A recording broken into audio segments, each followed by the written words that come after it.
3,000 years. That's how long ancient Egypt maintained its culture and identity. For perspective, that's longer than the time between Jesus walking the earth and our modern civilization today.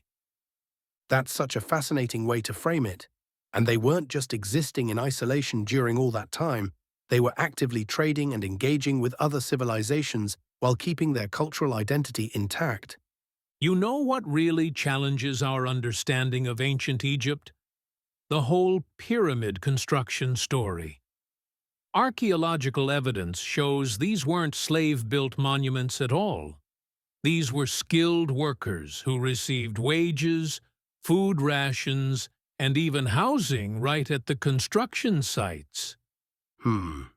So it was more like a massive public works project than forced labor. Exactly. And here's what's really clever. They did most of the construction during the Nile's flood season, when farming wasn't possible. It was basically ancient Egypt's version of seasonal employment. Well, that makes so much more sense than the slave narrative we've all heard. And speaking of surprising facts, their medical knowledge was incredibly advanced for their time.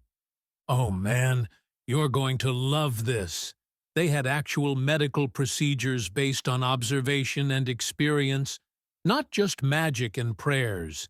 They could stitch wounds, set broken bones, and, get this, they even had toothpaste made from crushed minerals and herbs.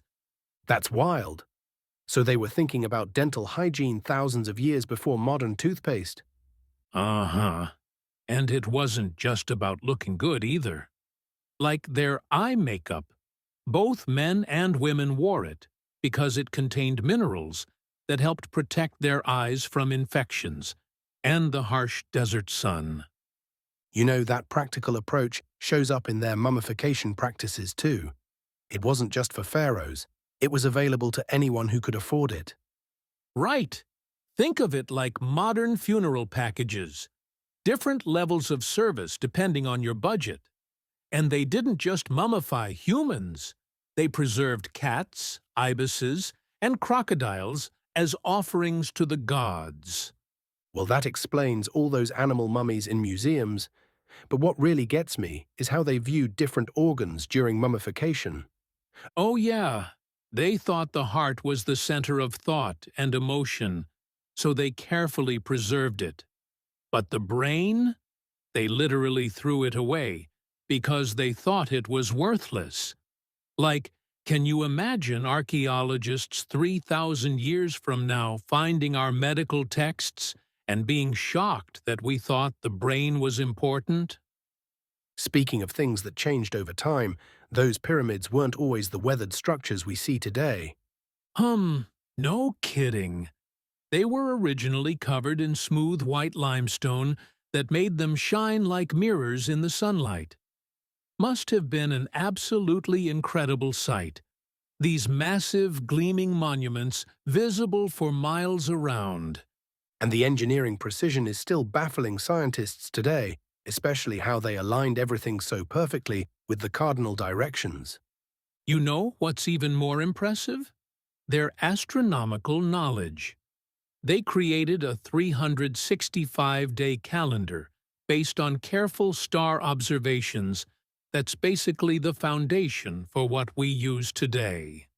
And they used this knowledge not just for religious purposes, but to predict the Nile's flooding cycles. So they were essentially ancient scientists as well as builders. Absolutely fascinating. And their society was surprisingly progressive in some ways too.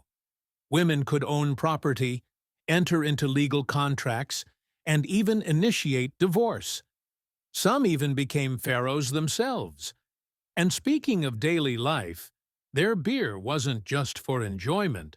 It was actually safer to drink than water, and was given out as wages. It's amazing how much we know about ancient Egypt, and yet there's still so much mystery surrounding their civilization.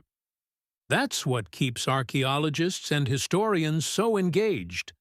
Despite thousands of discovered texts and artifacts, we're still finding new things and debating old questions.